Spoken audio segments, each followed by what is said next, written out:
संजयजी, तुमचं या कार्यक्रमात स्वागत. नमस्कार. तुमची काहीशी ओळख मी करून दिलेलीच आहे. हो. पण नुसतं हेच नाही, तुम्ही बरीच कामं केलेली आहेत. हो. एक उत्कृष्ट प्रवचन करते आणि गप्पाष्टककार म्हणून तुम्ही प्रसिद्धही आहात. तर तुमचा गप्पाष्टक बऱ्याच जणांनी ऐकलेलंही असेल, पण त्याची एक छोटीशी झलक या मुलाखती आधी झाली तर खूप मजा येईल. बा नमस्कार आणि शुभ संध्याकाळ. गप्पाष्टकाची झलक मी दाखवावी अशी विनंती करण्यात आली. हे हल्ली जाहिरातींमध्ये पुरावा विचारतात ना, शर्ट सफेद आहे का लगेच पुरावा आहे का, तसं गप्पाष्टक तुम्ही कार्यक्रम करता हे मला सिद्ध करायचं थोडक्यात आणि तुमच्याशी गप्पा मारायच्या. तर एक थोडीशी झलक अशी की मला अनेक जण प्रश्न विचारतात की तुम्ही एवढे आनंदी कसे काय असता.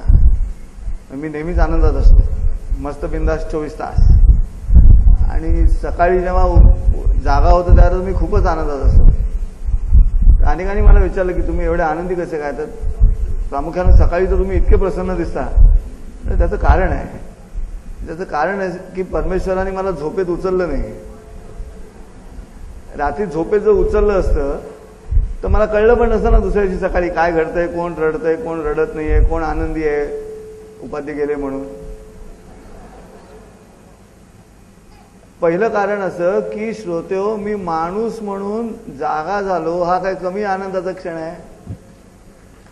आपण सगळेच दररोज जागे होतो, परंतु आम्ही रात्री झोपताना गादीवरती पलंग कोसाला अजिबात सुरकुती पडता कामा नये असं ठरवतो आणि सकाळी जागे होताना त्या पलंग कोसावर जेवढ्या सुरकुत्या असतात त्या सगळ्या कपाळावरती घेतो आणि त्रासिक चेहऱ्यानं सकाळी बाहेर पडतो.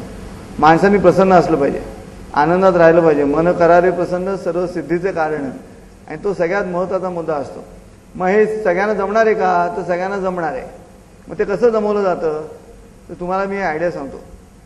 दररोज सकाळी तुम्ही जागे झालात की आपल्या कुठेही केसांना वगैरे हात लावायचा नाही. पुरुषांनी तपासायचं नाही केस आलेत गेलेत, बायकांनी तपासायचं नाही जटा आहेत की बटा आहेत, जे काय असेल ते बट नॅचरल जी काय असेल ती, आणि सरळ अंथरुणातून उठून आरशासमोरून उभं राहायचं. उद्यापासून करून बघा तुम्ही.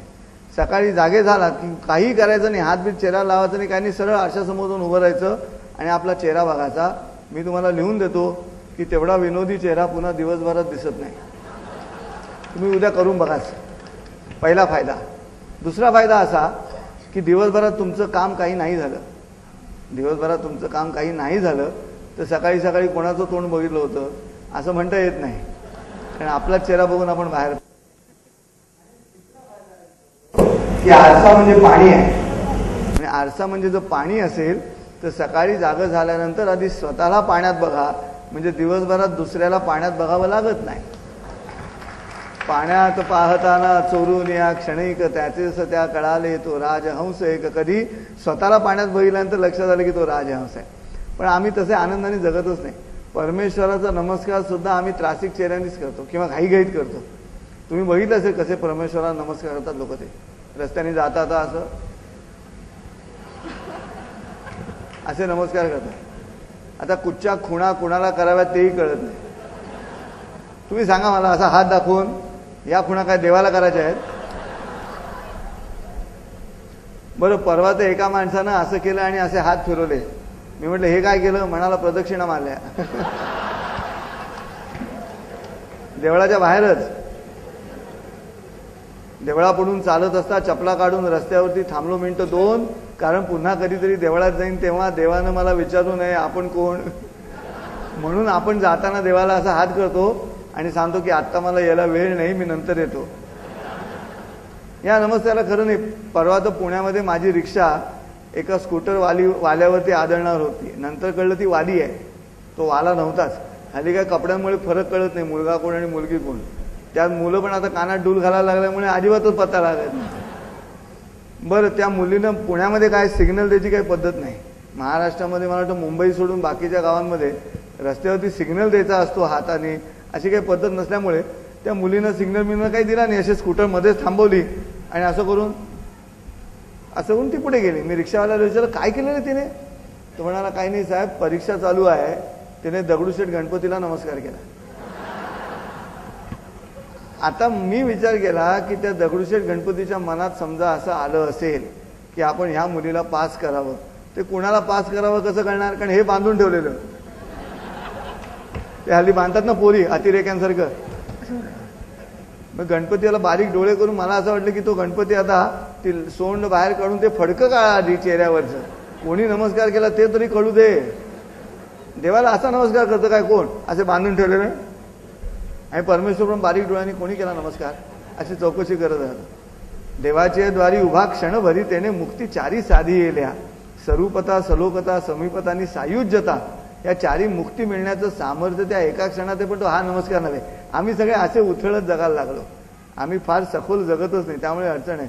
एक तमाशाचा फोड होता, वर्क इज वर्शिप. कामातला परमेश्वरच आम्हाला माहिती नाही. आम्हाला तो तर एक परमेश्वर देवळातला किंवा कामातला परमेश्वर ही संकल्पना आमच्याकडे नाही.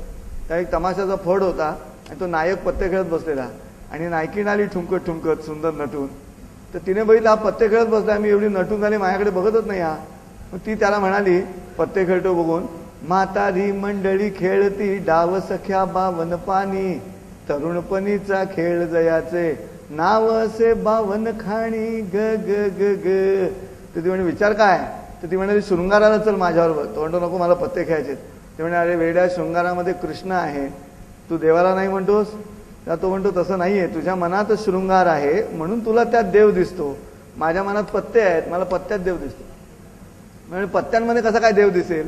म्हणाला ऐक. पण ह्यानं उत्तर दिलं आणि हा म्हणाला एका म्हणजे आत्मा दुर्री माया आणिक ब्रह्म ग, तिर्री आहे त्रिगुणात्मक अन चार वेद 24 ग, पंजी म्हणजे पंचमहाभूते 6 रिपूंची छक्की ग, सप्त ऋषींची व्याख्या 7 सिद्धींची 8 ग, नवरसांची 9 असते, दशी म्हणजे 10 दिशा, अशी कशी शृंगार सखे ग, काय जाहली तुझी दशा, गुलाम म्हणजे नशीब आहे, राणी म्हणजे नियती ग, राजा म्हणजे मृत्यू निश्चित 13व्याची गिनती ग, लाल रंग तो दिवस मानतो, लाल रंग तो दिवस मानतो, काळा रंगच रातीचा, बदाम इस्पिक चौकट किलवर फरक आहे मातीचा.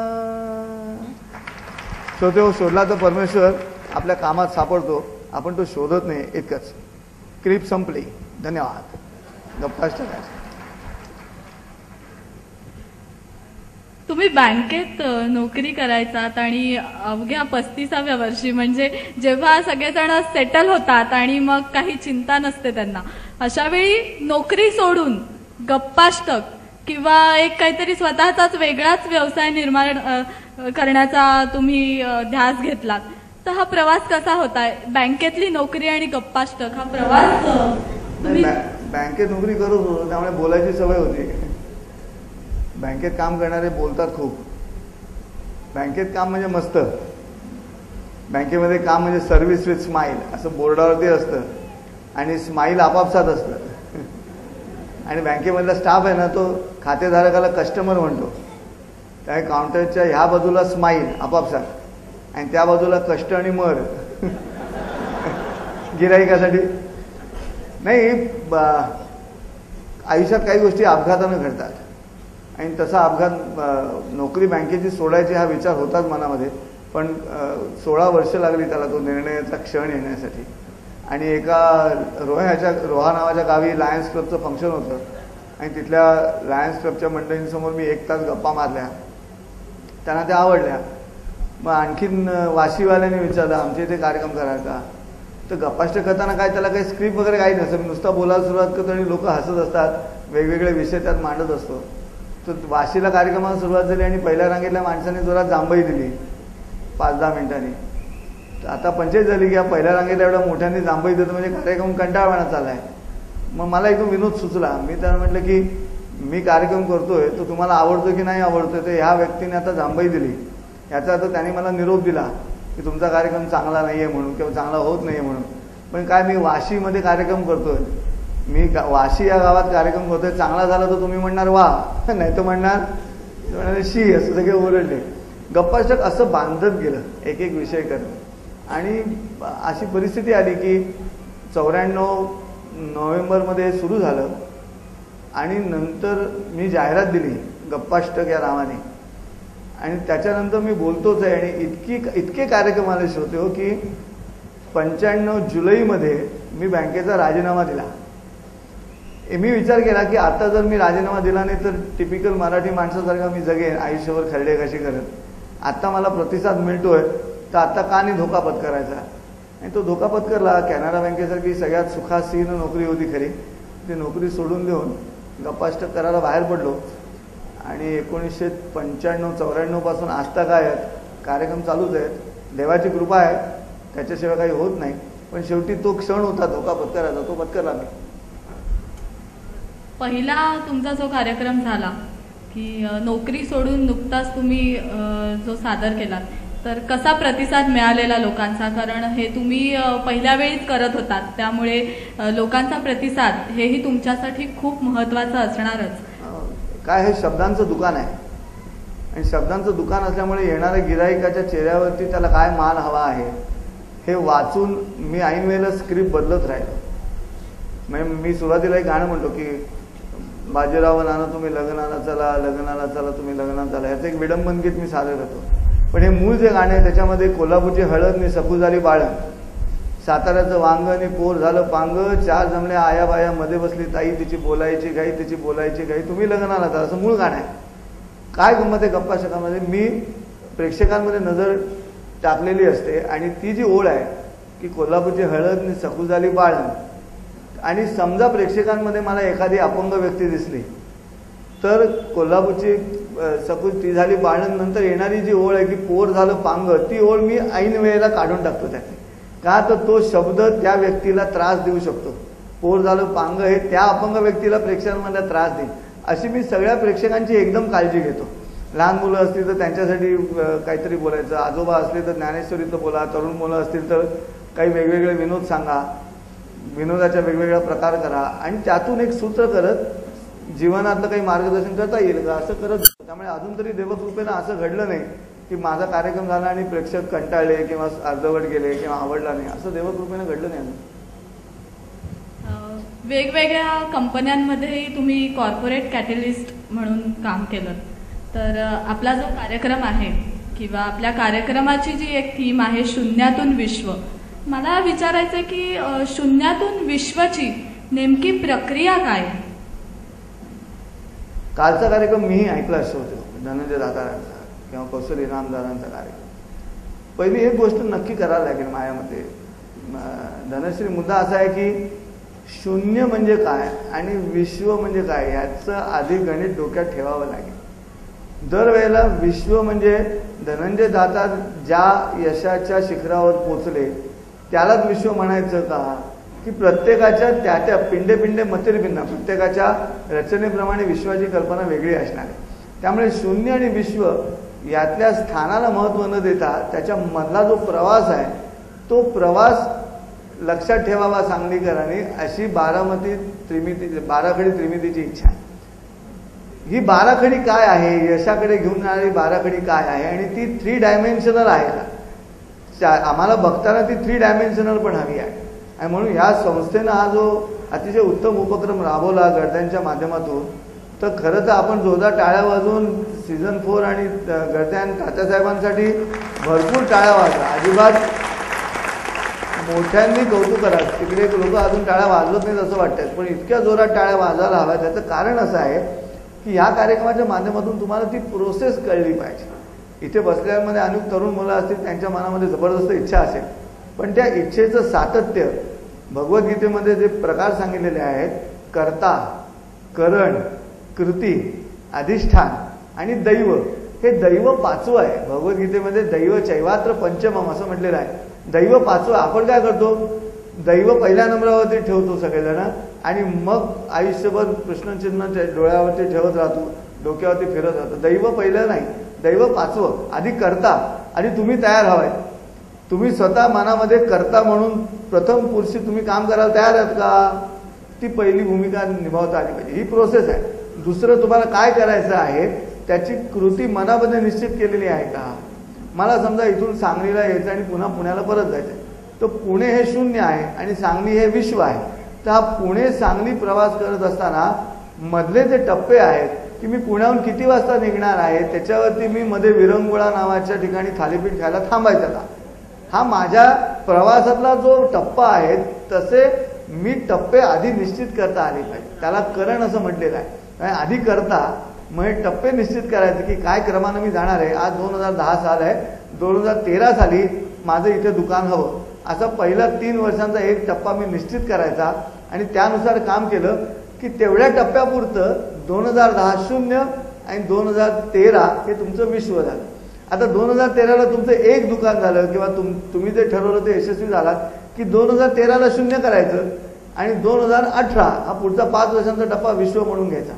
ही जी मुवमेंट आहे 0 विश्व 0 विश्व 0 विश्व ही एकच प्रोसेस नाही, हे अनेक वेळा घडणार आहे. अनेक ट्रॅक्स त्याचे तयार होणार, अनेक रेल्वे रूळ आहेत त्याच्या पाठीमागे आणि त्यामुळे कालच्या कार्यक्रमांमधनं यशोगाथा आपण ऐकली, पण मी तुम्हाला आज ते सूत्र सांगण्याचा प्रयत्न करतोय की ही प्रोसेस काय आहे, हे कसं घडतं. डॉक्टरांनी तुम्हाला औषध दिलं, हे झेंटॅक 150 दिवसातून 2 वेळा घ्या म्हणजे तुमची ऍसिडिटी जाईल. आता ऍसिडिटी जाणं हे विश्व आणि ऍसिडिटी असणं हे 0. शून्यातून विश्वाकडे डॉक्टरनी सांगितलेल्या गोळ्या मी 3 वेळा घेतल्या, पण ऍसिडिटी का झाली याविषयीचा अभ्यास केला तुम्ही तर ती न होणारी क्रिया आणि ते पदार्थ जर खाल्ले नाही तर उद्या डॉक्टरांकडे जावं लागत नाही, औषध लागत नाही. हा यशाचा वेगळा ट्रॅक. इथे 0 आणि विश्व ही कल्पना वेगळी राबवावी लागते. मला असं वाटतं की कोणीही तुमच्यापैकी 0 आणि विश्व या दोन्ही गोष्टींचा सहजतेनं विचार करू शकतो. प्रत्येकाच्या आयुष्यातल्या घटना वेगवेगळ्या होत्या. कोणी खेडेगावामध्ये जन्माला आल्यामुळे त्याच्या रचनेमध्ये काय घडलं असेल. अब्दुल कलाम खेडेगावात जन्माला आले आणि भारताचे राष्ट्रपती झाले, काय घडलं असेल. कशा पद्धतीनं हळूहळू सुधीर फडक्यांसारखा गायक ज्याला HMV रेकॉर्डिंग स्टुडिओमध्ये तुमचा आवाज गाण्याला लायक नाही असं ज्यांना सांगण्यात आलं, तीच व्यक्ती गायक म्हणून प्रसिद्ध झाली. काल ज्या अमिताभ बच्चनचा उल्लेख इनामदारानं केला त्याला सुद्धा पहिल्या सिनेमासाठी तुझी उंची आणि ते सगळं बघून नाकारलं होतं, तो शेवटी हिंदी सृष्टीचा इतका मोठा हिरो झाला. ह्याचा अर्थ 0 काय आणि विश्व काय हे प्रत्येकाने आपापलं ठरवावं लागेल. तुमच्या मनातलं 0 काय आहे तुम्हीच ठरवा, त्याचं विश्व म्हणजे काय हेही तुम्हीच ठरवा, तरच ते शक्य आहे, नाही तर शक्य नाही. ते आधी प्लॅन करायला लागेल त्यासाठी आणि ते प्लॅनिंग आधी करणं सगळ्यात महत्वाचं आहे. आणि ती प्रोसेस आमच्याकडे होत नाही याचं कारण प्लॅनिंगच आम्ही करत नाही. मी अनेक वेळा अगदी सोपं उदाहरण देतो. टोल नाक्यावरती तो टोल नाका आल्यानंतर असे वाकडे होऊन त्या टाईट जीनमधनं पाकिट काढणार. तुम्हाला माहिती ना टोल द्यायचा आहे, मग आधीच काढून ठेवा की पैसे वरच्या खिशात. ते तिथे टोल नाक्याला असं हे असं दाखवत सगळं त्याचं करायचं आणि मग सुटे आहेत का विचारायचं. कशासाठी वेळ घालवायचा मागच्या गाडीचा तुमच्या गाडीचा. याचा अर्थ प्लॅनिंग नाही म्हटलं आणि ते प्लॅनिंग नाही म्हणून आमच्या देशामध्ये मोठी अडचण झाली. 47 सालापासून आमच्या देशातली मोठी अडचण आहे की प्लॅनिंग नाही, ठरवलेलं नाही की हे असं जायला हवंय. ते जातंय की नाही हा वेगळा भाग, पण किमान कागदोपत्री ठरायला हवं. 1947 ते AK-47 असा जो प्रवास झाला स्वातंत्र्यापासूनचा, तो पंचवार्षिक योजना येऊन सुद्धा आमच्या इथे मधलं प्लॅनिंग नाही. योजना आखली, प्लॅनिंग कागदावर आलं तर कृतीमध्ये नाही, म्हणजे करण आहे तर कृती नाही. मला असं वाटतं की व्यक्तिगत आयुष्यात यशस्वी व्हायचं असेल कोणी म्हणजे अक्षरशः ह्या सभागृहातला कोणत्याही व्यक्तीनं मला येऊन भेटावं आणि सांगावं की मला हे करायचं आहे आणि माझ्याकडे आत्ता काही नाही आहे. पुढच्या 5 वर्षामध्ये त्या दिशेनं त्याचा प्रवास यशस्वी होऊ शकतो इतकी खात्री प्लॅनिंगनं देता येते. 2 प्रकारचे संत असतात, एक बाय बर्थ आणि एक बाय एफर्ट्स. तर साधनेनं यश मिळवता येते. रामकृष्ण परमहंस हे बाय बर्थ जन्मजात संत आणि स्वामी विवेकानंद हे बाय एफर्ट्स म्हणजे साधनेनं संत झालेले. मला असं वाटतं की श्रोत्यांनी ह्या पद्धतीने ह्या कार्यक्रमाचा विचार करावा. पुढचा अर्धा तास जो काही मी आपल्याशी गप्पा मारणार आहे मी सांगतो त्याच्यावरती ही प्रक्रिया चालू ठेवा. प्रोसेस काय ते सगळ्यात महत्वाचं. ही प्रोसेस जी तुम्ही सांगितली तर असं म्हणतात की व्यवसाय करतात, व्यवसाय सुरू केलाय, पण हा व्यवसाय कारण व्यवसाय म्हणजे नेमकं काय. व्यवसाय आणि व्यवहार. श्रोते, व्यवहारातली शेवटची 2 अक्षर काय, हार आहे, अपयश आहे. आणि व्यवसायातली 2 अक्षर शेवटची काय, साय आहे, संवेदना आहे. भगवद्गीतेमध्ये एक श्लोक आहे, मला व्यवसाय शब्दाचा अर्थ सांगतो. भोगैश्वर प्रसक्तानां तया परहत चेतसां व्यवसायात्मिका बुद्धी समाधवून विधीयते. असं गीतेमध्ये कृष्ण अर्जुनाला सांगतो की तू धनुर्धर आहेस, तुला लढावं लागेल कारण तू धनुर्धर आहेस. तू क्षत्रिय आहेस म्हणून तुला लढावं लागेल. तुझी ती मूळ प्रवृत्ती आहे म्हणून तुला ते करावंच लागेल. संत ज्ञानेश्वर माऊलीने अतिशय सुंदर ओवी सांगितली. ते म्हणाले, का साळीचा कणू म्हणे मी नुगवे साळीपणे. असं माऊलीने ज्ञानेश्वरीत म्हणलं. थोडक्यात आंब्याचं बी घेतलं, आपण आंब्याची बाट घेतली आणि जमिनीत पेरली. आता जमिनीत जाऊन जर बाट म्हणाले मी पेरू म्हणून बाहेर होतो तर अलाउड नाही ना. तू आंबा आहे तर तुला आंबा म्हणूनच बाहेर यावं लागेल. तशी व्यवसाय म्हणजे काय तर दृढ निश्चयानं केलेलं काम. मला किती पैसे मिळाले किती नाही मिळाले, मला यश मिळालं नाही मिळालं, मी शेवटपर्यंत तो प्रयत्न करत राहणार आणि जिंकणार. एक गुरुकुल होतं. त्या गुरुकुलामध्ये एक ढ मुलगा होता. सगळे त्याला हिणवायचे ढ आहे म्हणून तो आता कधी अलीकडची मुलं मूर्खासारखी आत्महत्या करतायत तसा तोही मूर्ख आत्महत्या करायला निघाला. सगळे ढ म्हणतात म्हणून. आणि नदी किनारी जाऊन तो उडी मारणार नदीमध्ये आणि त्याच्या लक्षात आलं की पाणी पडून पडून एका दगडाचा आकार बदललाय. सतत त्याच्यावर पाणी पडल्यामुळे त्यानं विचार केला की पाणी पडून जर दगडाचा आकार बदलू शकतो सतत, तर सतत प्रयत्न केल्याने माझा आकार नाही बदलणार. म्हणून तो परत आला आणि शेवटी बाणभट्ट नावाचा कवी म्हणून भारतामध्ये प्रसिद्ध झाला. अतिशय उत्तम कवी, त्याचं नाव बाणभट्ट. पण काय झालं, सातत्य कन्सिस्टन्सी हे आलंच पाहिजे. येत नाही म्हणजे काय, आलंच पाहिजे. हा ध्यास जो आहे तो ध्यास म्हणजे व्यवसाय. आपण व्यवसाय म्हणजे मी नवीन व्यवसाय सुरू केलाय काय ते हे याचं ते गोणी विकतो, गोणी.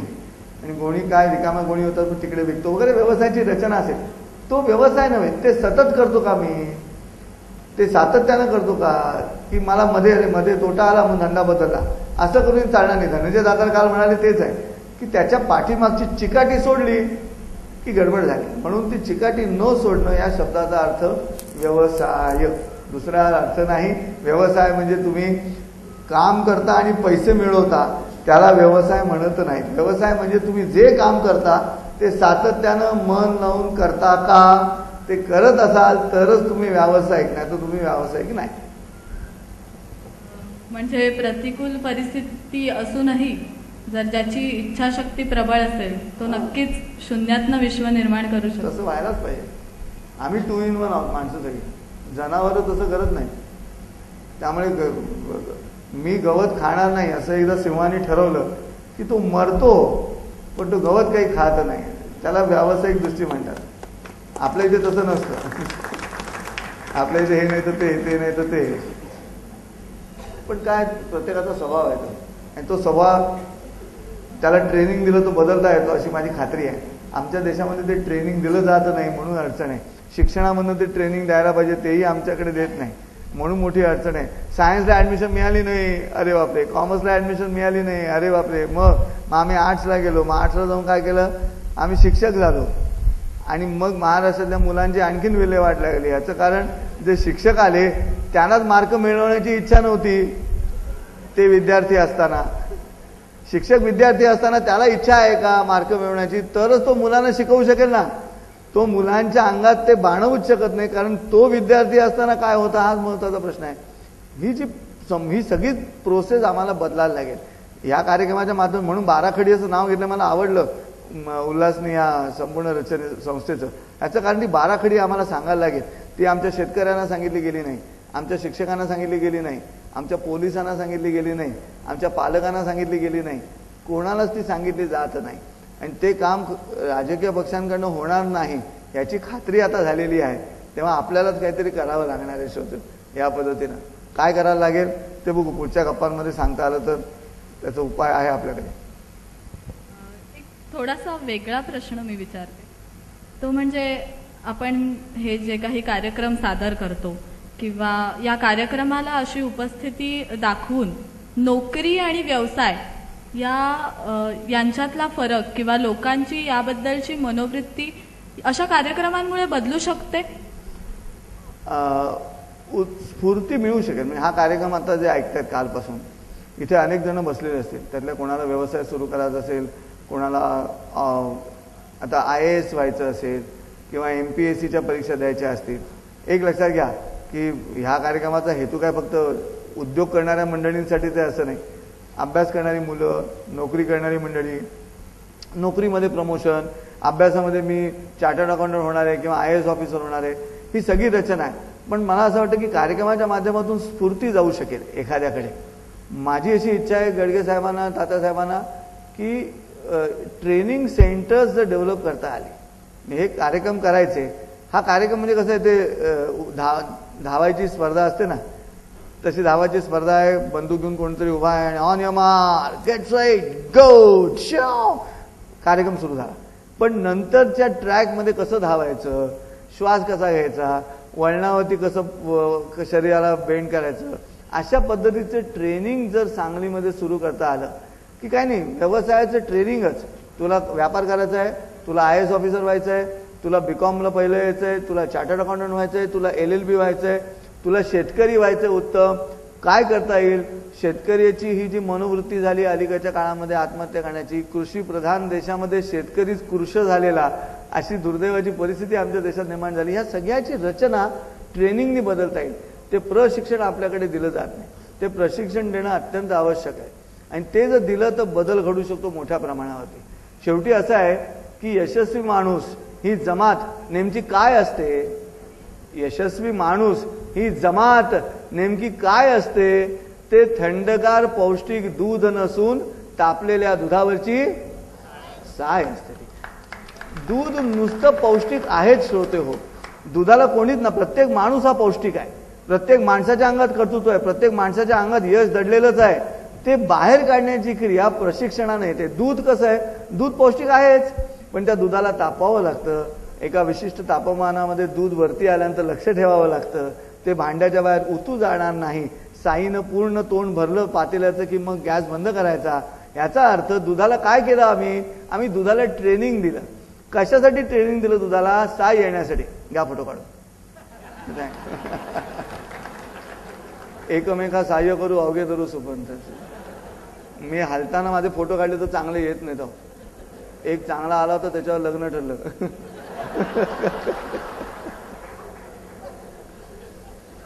आम्हाला स्वतःला जो कमकुवतपणा आमच्या मनामध्ये आहे की मला जमणारच नाही अशी जी रडेगिरी आमच्याकडे आहे, माझं म्हणणं असं की प्रत्येक माणूस दणदणीत आहे, प्रत्येक माणूस पौष्टिक आहे, ताकदवार आहे.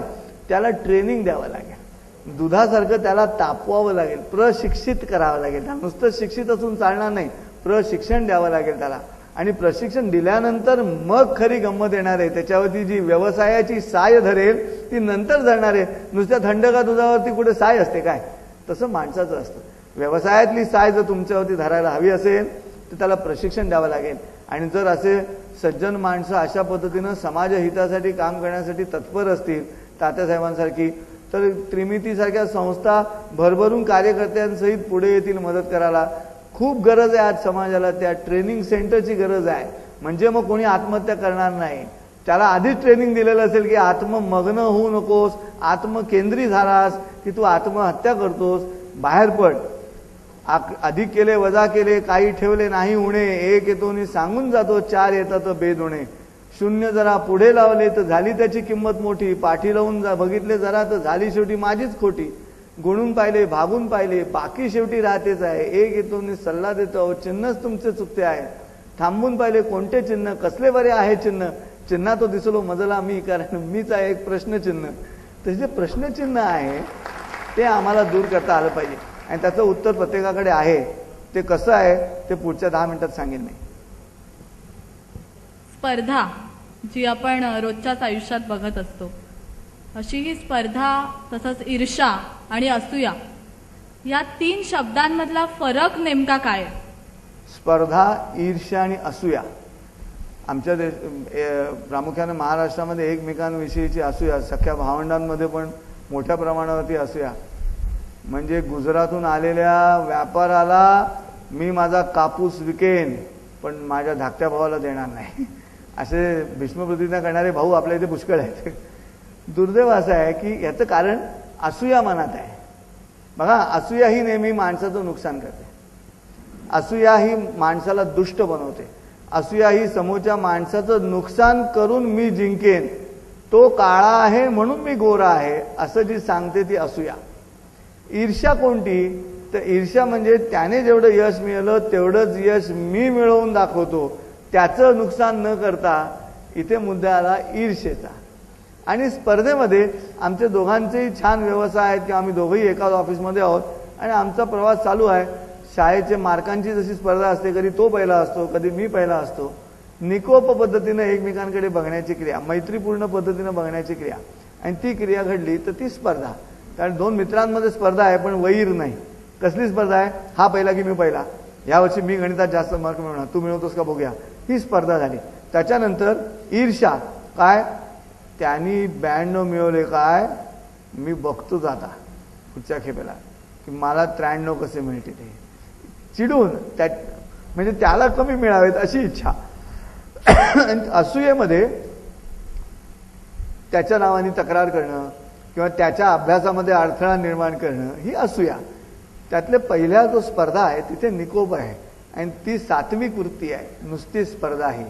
ईर्ष्या ही राजस वृत्ती आहे आणि असूया ही तामसी वृत्ती आहे. तेव्हा आपल्याला सात्विक वृत्तीमधनं जगण्याची प्रक्रिया जमली, तो जिंकला. असं हे शून्यातनं आपण विश्व निर्माण केलं की त्याचं परत शून्य होऊ शकतं. परत शून्य होऊ शकतं. तुम्ही विश्वाचा जर गर्व केला तर परमेश्वर तुम्हाला परत शून्यात आणतो.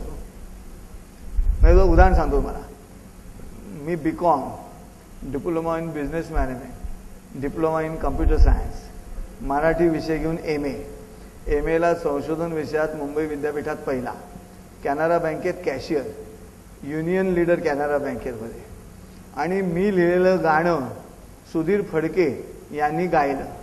आता बघा विश्व किती मोठं आहे की सुधीर फडक्यांनी संजय उपाध्यायांनी लिहिलेलं गाणं गायलं. संजय उपाध्ये कॅनरा बँकेत कॅशियर आहेत, दुसऱ्याचे का असेनार पण पैसे त्याच्याजवळ असतात, लोक त्याच्याकडे पैसे मागत राहतात एकसारखे. तो युनियन लीडर आहे म्हणजे तो कोणत्याही क्षणी बँक बंद करू शकतो अशी ताकद त्याच्या हातामध्ये आहे, पाहिजे त्या मुद्द्यावरती. एवढा शिकलेला आहे आणि असा संजय उपाध्यायांनी लिहिलेलं गाणं सुधीर फडके गायले. त्या दिवशी रात्री श्रोते हो गदी माडगुळकर बनूनच मी घरी गेलो. घरी पोचलो तेव्हा दुसऱ्या दिवशी मी काय म्हणतो गर्वानं छातीचा फुगा फोगला. काय आणखीन काय हवंय आयुष्यात, इतका आनंद होता तो. दुसऱ्या दिवशी बँकेत आलो, परमेश्वरानं वरनं बघितलं. आता मी विश्व गाठलं एक, बाबूजींनी माझं गाणं गायलं म्हणून. आणि मी बँकेत आलो. आल्या मॅनेजरने बोलवलं, म्हणाला उपाध्ये इकडे या. काय म्हणजे तो एक सिनियर कॅशियर आहे, त्याची ट्रान्सफर झाली आणि तो आज नवीनच आलाय आपल्या ब्रांचमध्ये, पण तो तुमच्यापेक्षा सिनियर असल्यामुळे मला त्याला कॅश डिपार्टमेंट द्यावं लागतंय. माझा पहिला आनंद गेला, कॅश डिपार्टमेंट. आणि दुसरं कोणतं डिपार्टमेंट तुम्हाला देणार, कारण आज सुदैवानं सगळे कामावरती हजर आहेत, दांडी कोणी मारलेली नाही, म्हणजे बाकीच्या डिपार्टमेंटमध्ये जागा नाही. म्हणून उपाध्ये तुम्ही टपालमध्ये बसा, टपाल डिपार्टमेंट जे असतं ना तिथे तुम्ही बसा. आता बघा मी टपालमध्ये गेलो, टपालचा मॅनेजर म्हणाला उपाध्ये तुम्ही इथे काही काम कधी केलेलं नाही, त्या तुम्हाला माहिती नाही की एनव्हलपचं वजन किती आणि त्याच्यावरती स्टॅम्प किती लावायचे. तर तुम्ही एक काम करा, ही कोरी एनव्हलप्स आहेत आपल्याकडे पाकिटं, त्याच्यावरती कॅनरा बँकेचा स्टॅम्प मारत बसा. सुधीर फडक्यांनी माझं गाणं गाऊन 24 तासही उलटलेले नाहीत. परमेश्वरानं मला सांगितलं चाललास कुठे वर खाली आहे. 24 तासाच्या आत दुसऱ्या दिवशी सकाळी बँकेमध्ये मी कॅनरा बँक असे ठप्पे मारत बसलो होतो. कोण? संजय उपाध्ये. कोण Sanjay Upadhye? BCom, DBM, DCS, MA, विद्यापीठात पहिला, कॅशियर, युनियनचा लीडर, ज्याचं गाणं सुधीर फडक्यांनी गायलं. ठप्पे मार, त्याला म्हणतात परत शून्यावर आहे. त्यामुळे कधीही गर्व केला की तिथे गडबड झालीच. परमेश्वर वरनं बघतच असतो की हा स्वतःला शाळा समजायला लागला, चल उतर खाली. त्यामुळे शून्य विसरू नये. ज्यांनी विश्व निर्माण केलं त्यांनी शून्य विसरू नये. शून्य विसरला की गडबड झाली. तुम्ही म्हणालात की शून्य विसरला तर सगळी गडबड झाली, पण अशीच यशाची वाटचाल करताना किंवा प्रथमतःच आपण शून्यातून विश्वाकडे वाटचाल करताना जर मध्येच काही असे अनुभव आपल्याला आले, वाईट अनुभव आले की ज्यामुळे आपण खचून जाऊ, तर अशा वेळी मग काय करायचं? बरोबर.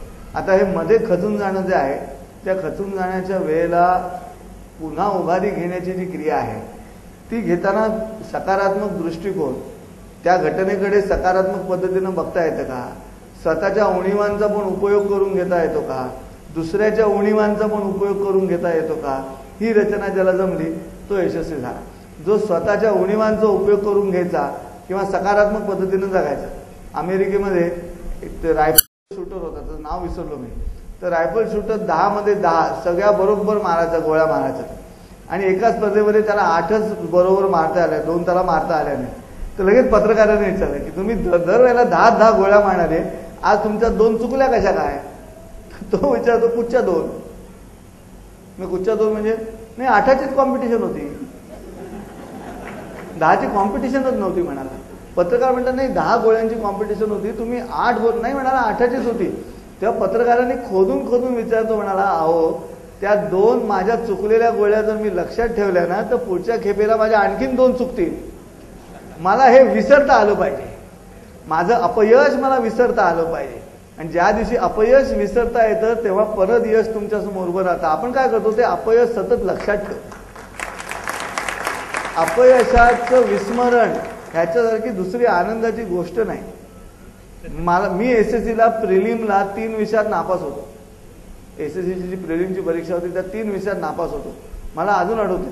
किंवा अगदी सोपं उदाहरण देतो, पॉलिटेक्निक विद्यालयाचा मी विद्यार्थी आणि इयत्ता 3री मध्ये पॉलिटेक्निक विद्यालयामध्ये एक मुलगा असा होता, 3री मध्ये होता तो, आणि त्याला बाईंनी प्रश्न विचारला की महाराष्ट्राची राजधानी कोणती. त्या 3रीतल्या मुलाला बाईंनी प्रश्न विचारला महाराष्ट्राची राजधानी कोणती, आणि त्यांनी उत्तर दिलं इंदिरा गांधी. त्याच्या घरी चिठी पाठवण्यात आली की तुमच्या मुलाला अजून व्यक्ती आणि शहर यातलाही फरक कळत नाही, तो महाराष्ट्राची राजधानी इंदिरा गांधी असं उत्तर देतोय. श्रोतेहो, हे जर 0 असेल तर तोच उत्तर देणारा संजय उपाध्याय आज तुमच्या समोर मुलाखत देतोय की काय करू शकतो. याचा अर्थ असा आहे, मी ते विसरलो म्हणून 3री पास झालो, 4थी पास झालो. हे पुढे जाण्याची क्रिया मागचं विसरल्याशिवाय शक्य नाही. आणि हे विसरणं सवयीनं, अभ्यासानं जन्माला घाला. आणि हे विसरणं जमलं ना की काम सोपं झालं. आर्ट ऑफ लिव्हिंग म्हणतात त्याला. सोडून द्यायचं, कशासाठी डोक्यात ठेवायचं अपयश, आपलंच अपयश आपण डोक्यात ठेवायचं. हा एक भाग झाला. आणि दुसऱ्यामुळे काही अडचण निर्माण झाली, दुसऱ्या व्यक्तीमुळे, तर त्याला दोष द्या, ह्याच्यामुळे सगळं घडलं, आपण ते नेहमी म्हणतो. तसं म्हणायची पण गरज नाही. एक गाव होतं, त्या गावामध्ये एक पाणक्या होता. तर तो पाणक्या 2 मडकी अशी खांद्यावर घ्यायचा आणि नदी किनारी जायचा आणि प्यायचं पाणी भरून आणायचं ती 2 मडकी. तर ती मडकी पाणी प्यायची असल्यामुळे ती वेगळी ठेवली जायची. तर ते उजव्या खांद्यावरचं जे मडकं होतं त्याला भोकं पडलेली होती. त्यामुळे नदीवरनं पाणी येईपर्यंत अर्ध पाणी त्या मडक्यातलं संपलेलं असायचं. हे डाव्या खांद्यावरचं जे मडकं आहे ना, ते मडकं या उजव्या खांद्यावरच्या मडक्याला सारखी नावं ठेवायचं. तेव्हा तू बेईमान आहेस, तुला काय अक्कल नाही, एवढा आपला मालक पाणी लांबनं भरून आणतो, तुला कळत कसं नाही, तू अर्ध सांडव देतोस. ते दुसरं म्हणायचं बिचारं उजव्या खांद्यावरचं मडकं, अरे मी मुद्दाम का करतोय, ते मला भोकं आहे, हा माझा का दोष आहे, मी मुद्दाम का ती पाडून घेतली, असं तो कळवळून म्हणायचा. हा सारखा हेणवत राहायचा. एक दिवस शेवटी इतका डिप्रेस झाला, इतका खचून गेलो उजव्या खांद्यावरचं मडकं, की त्याने विचारलं डाव्या खांद्यावरच्या मडक्याला, मग काय करू सांग ना. तर डाव्या खांद्यावरचं म्हणाला आत्महत्या कर. आता डाव्या खांद्यावरचं मडकं आत्महत्या, हा आधीच डिप्रेस झालेला.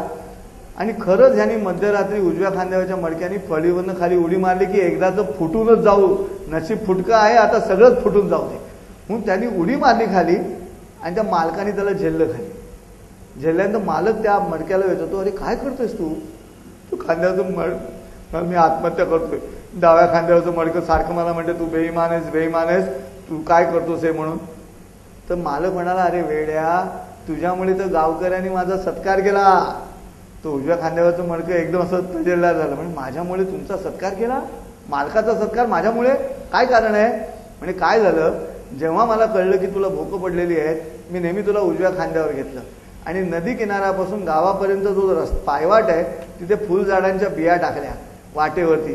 दररोज तुझ्या मडक्यातलं पाणी त्या झाडांवरती पडून आता संपूर्ण वाट फुलझाडांनी बहरून गेलेली आहे नदी किनाऱ्यापासून गावापर्यंतची. आता डोळ्यांना आणि शरीराला त्रास होत नाही ती फुलं बघून लोक पाणी आणतात तेव्हा त्यामुळे गावकऱ्यांनी माझा सत्कार केला की मी झाडं लावली आणि त्यातून फुलं आली आणि आता डोळ्यांना आणि शरीराला त्रास होत नाही. तुला भोकं नसती तर हे जमलं असतं का. तुला भोकं नसती तर मला सुचलं असतं काय. म्हणाला तुला भोकं आहेत म्हणून मला ही आयडिया सुचली की आपण फुलझाडं लावावेत. श्रोते हो, या मालकाला जी अक्कल आहे ना, उणिवांचा उपयोग करून घ्यायचा, कमकुवत माणूस आहे म्हणून त्याला हाकलून द्यायचं किंवा नावं ठेवायची असं न करता त्या उणीवांचाही ज्याला विनियोग करता आला. विनियोग म्हणजे काय माहितीये का, ज्याचा उपयोग केला तरी वस्तू वाढत जाते. आणि उपयोग म्हणजे काय, तर उपयोग केला की त्याचा घट होते. त्यामुळे विनियोग करता आला पाहिजे. आणि आपली सगळी मंडळी जवळ बसलेली आहेत, तुमच्या घरची मंडळी आहेत, आई वडील बहीण भाऊ नवरा बायको. का नाही आम्ही जिंकू शकत जग, जर आम्ही त्यांच्या गुणदोषांसहित त्यांचा उपयोग करायला शिकलो तर. उपयोगी वस्तूचा उपयोग, याचा उपयोग मला माहितीच आहे, याचा उपयोग कोणी करेल, उपयोगी आहे उपयोग केला जातोय. ज्याचा उपयोग नाही त्याचाही उपयोग करता आला पाहिजे. आणि ही मनोवृत्ती जे बाळगतील ते जिंकले. आणि हीच प्रोसेस आहे, ही जी आपण जी प्रोसेस शोधत आहोत हीच प्रोसेस आहे. असं म्हणतात, असेल माझा हरी तर देईल खाटल्यावरी, किंवा रामदासांचंच एक ठेविले अनंते तैसेची राहावे. तर कुठे ते शून्यातनं विश्व निर्माण करताना आपल्याला आपल्या आजूबाजूच्या गोष्टी बदलाव्या लागतात. तर अशा वेळी रामदासांचा हा मुद्दा तुम्हाला किती उपयोगी वाटतो? एक लक्षात घ्या की आपण रामदासांनी हे जे म्हटलं किंवा ठेविले अनंते तैसेची राहावे, चित्ती असो द्यावे समाधान, हे कुठच्या पायरीवर म्हटलंय हा मुद्दा आहे. रामदासांनी ते पहिल्या पायरीवर म्हटलेलं नाही, आपण त्याचा चुकीचा अर्थ घेतो. समर्थ रामदासांनी हे पुन्हा तयारी करण्यासाठीची रचना मनात निर्माण व्हावी म्हणून म्हटलेलं आहे. समजा मला जमलं नाही, मला अपयश आलं, तर मी पुन्हा यशाच्या दिशेनं भरारी मारण्यासाठी म्हणून माझी मानसिकता उत्तम व्हावी म्हणून ठेवेली अनंते तैसेची राहावे, चित्ती असो द्यावे समाधान. परमेश्वरानं केलं, हे तो श्रींची इच्छा. हे राज्य व्हावे हे तो श्रींची इच्छा. पण हे कधी, ही श्रींची इच्छा फक्त राज्य स्थापन झाल्यानंतर नाही, तर अपयश आलं तर काही वेळेला त्याची इच्छा नव्हती असं म्हणून पुन्हा जोमाने कामाला लागण्यासाठी म्हणून केलेलं आहे. नाहीतर आज आमची भक्ती चुकीची आहे हो, आम्ही चुकीच्या भक्तीनं जगतो. मी आता इंद्रायणी काठावरती प्राध्यापक डॉक्टर विश्वनाथ कराडांनी घाट बांधले, पंढरपूरला बांधायचं आहे, पण माऊली करेल बघून घेईल माऊली आमची, बरोबर आहे भक्ती मार्गामध्ये. पण तुम्ही सांगा, स्वाईन फ्लू सारखी गोष्ट आली, इंद्रायणीतलं पाणी घाण आहे, तुम्ही ते तीर्थ म्हणून घेतात, श्रद्धेनं घेतात, पाणी स्वच्छ नको तीर्थ म्हणून. ही सायन्सची नीड आहे, ही विज्ञानाची नीड आहे. तुम्ही म्हणाल कदाचित तुम्ही आजारी पडणार पण नाही माऊली बघून घेईल म्हणून, पण तरी सुद्धा हे काम तर करायलाच लागेल ना. ठेवेली अनंती तैसेची राहावे याचा अर्थ हा नव्हे की ते बघून घेईल, का तो परमेश्वर बघून घेईल, मला काय करायचंय तो बघून घेईल. एका गावामध्ये पूर आला, आणि पूर आला ना तर तो रामाचा जप करत बसला होता एक माणूस, श्रीराम जय राम जय जय राम, श्रीराम जय राम जय राम.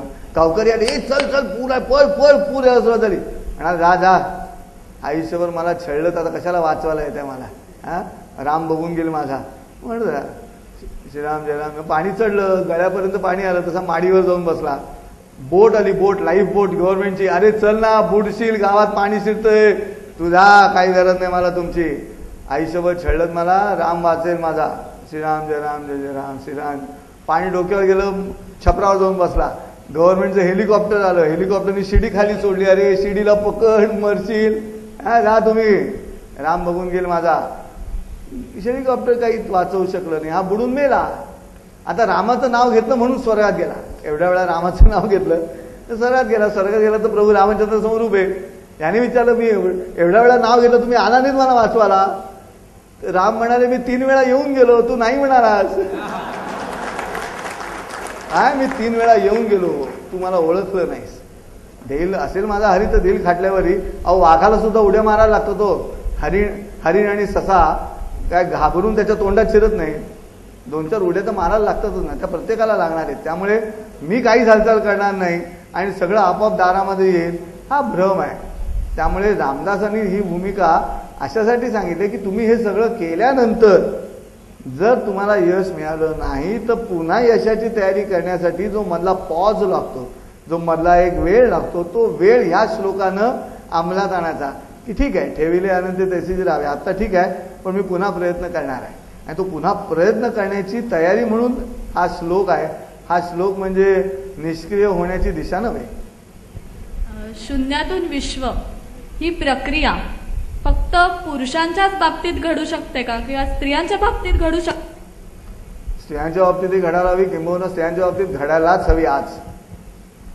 याचं कारण असं आहे की स्त्रीचं अशा पद्धतीचं यशस्वी होणं हे समाजाला दिशा देणारच ठरणार आहे. मला तर नेहमी असं वाटतं घरामध्ये की स्त्रियांच्या बाबतीमध्ये सुखी समाधानी स्त्री हे घराचं लक्षण वगैरे हे जे आता अलीकडच्या काळामध्ये, पण त्यांच्या कर्तृत्वाला वाव नाही दिला जात. त्यांच्या कर्तृत्वाला सामाजिकदृष्ट्या वाव देण्याची क्रिया घडायला हवी. आणि ती घडवण्यासाठी म्हणून जर संधी मिळाली तर त्याही शून्यातून विश्व निर्माण करण्याची पुरुषांपेक्षा सुद्धा किंबहुना जास्त क्षमता बाळगत आहे त्यांना. याचं कारण ज्या 9 महिने एका गर्भाला आपल्या बरोबर ठेवून मोठं करतात, त्याला वाढवतात, त्यांच्या अंगामध्ये या सगळ्या शक्ती एकत्र वास करतात. आणि खरं सांगू का, आमच्या परमेश्वरांना सुद्धा म्हणजे पुरुष देवांना सुद्धा जेव्हा लढाया जिंकता आल्या नाहीत ना, ते सगळे बायकांकडेच गेले. मोठे भाऊ तिथेच टपरीवरती पानाच्या काहीतरी चर्चा करत गप्पा मारत बसले, गोवा किंवा मागोवा खात किंवा इथंच चौकामध्ये. तसं होऊ नये असं वाटतं त्यांना. भावांना त्या वाटत नाही आपण आपल्या बहिणी, त्या छोट्या बहिणी एवढं कळशा घेऊन जातात, त्यांना तो मदत करावी. राखी बांधून घेताना, भाऊबीजेच्या वेळेला सणावारी नटून घेता. मला असं वाटतं की स्त्रियांच्या बाबतीमध्ये जरा वेगळ्या पद्धतीनं अभ्यास महाराष्ट्रामध्ये प्रामुख्यानं खेडेगावांमध्ये व्हायला हवा.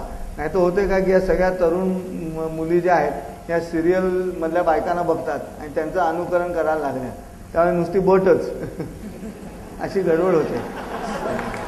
सकाळी उठली तरी आपली बट, कारण दुसरं काही दिसतच नाही. आणि सिरियल सुद्धा आमच्या इतक्या वाईट आहेत की त्या दुष्ट माणसं बायका तर इतक्या दुष्ट दाखवतात. एवढ्या बायका वाईट नसतात हो, प्रत्येक सिरियलमध्ये एक तरी बाई वाईट आहेच. दर एपिसोड संपला की एक भोवई वर करून बघतेच मी हिचं कसं भलं होतं. अरे कशासाठी त्या एक तर शिक्षण कमी. आपल्या इथे काय झालं, शिक्षणाचं झालं दळणाचं जातं.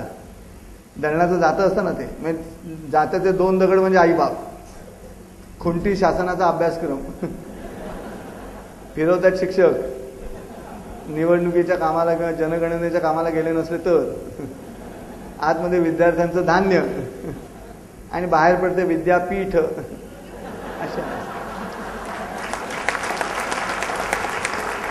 वाईट अवस्था आहे हो. आपल्याला वाटतं चांगली अवस्था आहे, पण तसं घडत नाही हो आमच्या इथे.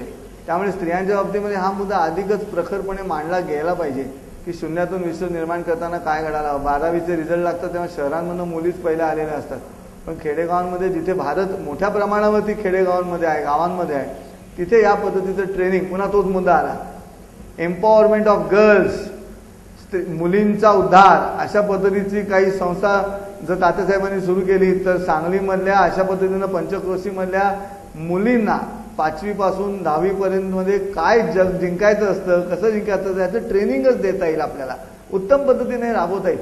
पण ती प्रक्रिया आपल्याकडे श्रोतेव नाही म्हणून अडचण आहे. नाहीतर इथे पुरुष मंडळी आहेत, रागावू नका, पण स्त्रियांच्या अंगामध्ये नैसर्गिक शक्ती जास्त आहे शून्यातून विश्व निर्माण करण्याची, आणि त्या निसर्गता ती ताकद त्यांच्याकडे आहे.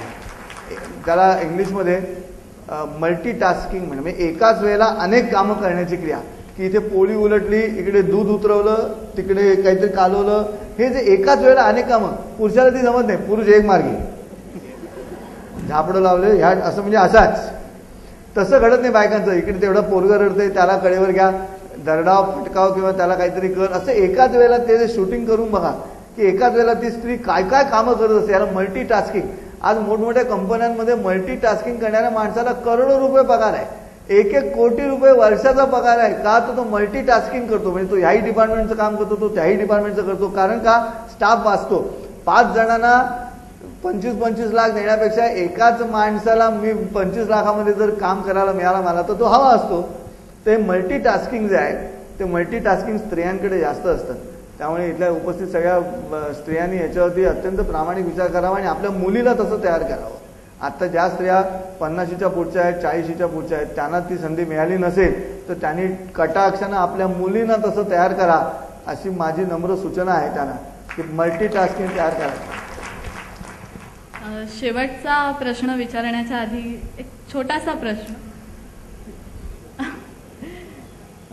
एवढ्या कमी वेळात शून्यातून विश्व या मागची तुमची भावना, प्रतिक्रिया आणि तुम्हाला जो मुद्दा सांगायचा होता तो माझ्या प्रश्नातनं तुम्हाला उलगडला का?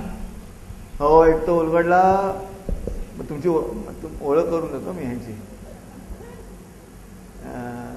हीच माझी मैत्रीण, असं यांच्या कार्यक्रमाचं नाव आहे.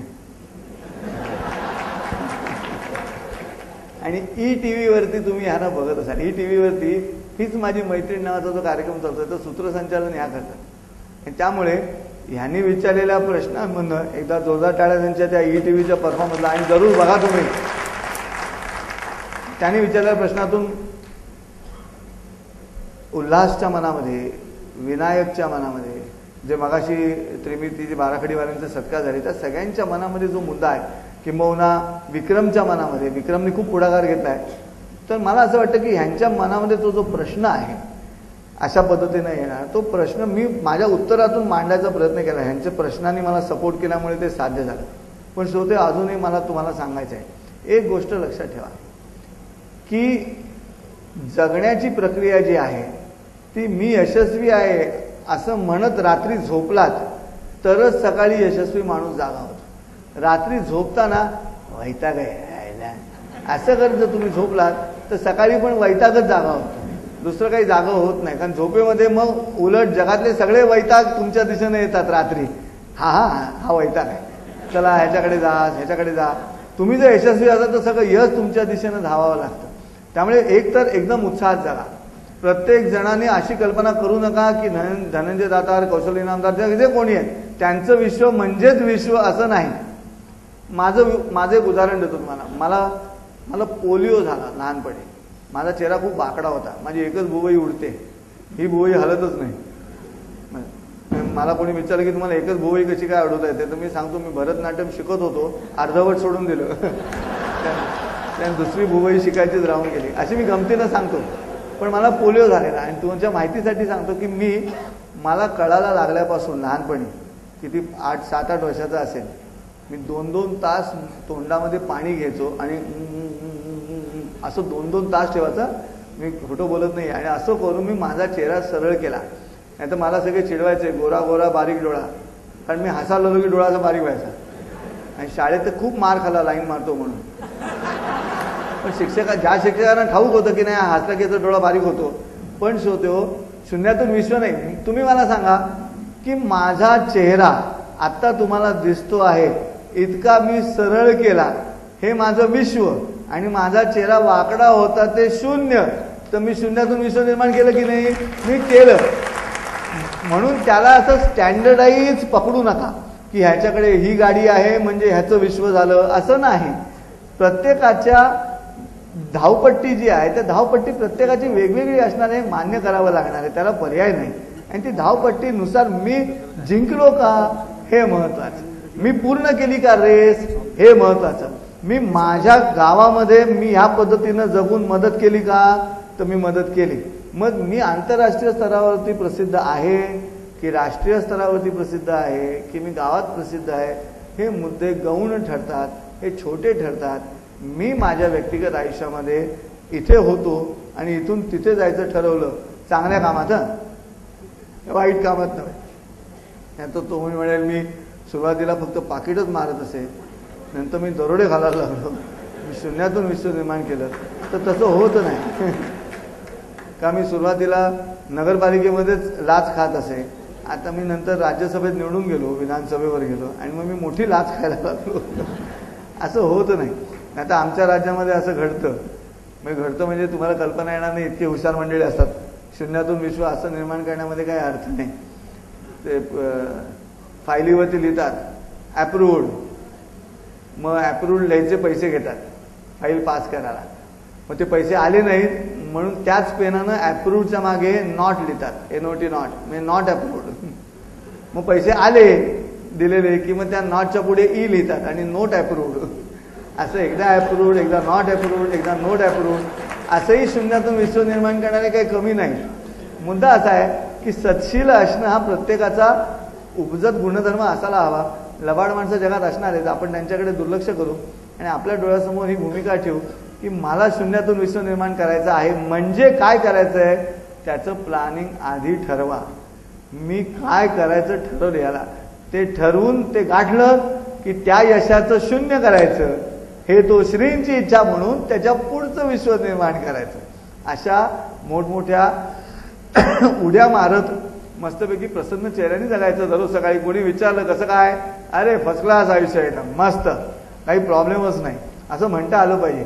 तो प्रसन्न चेहरा समोर आला पाहिजे आणि त्याचं दान दुसऱ्याला देता आलं पाहिजे.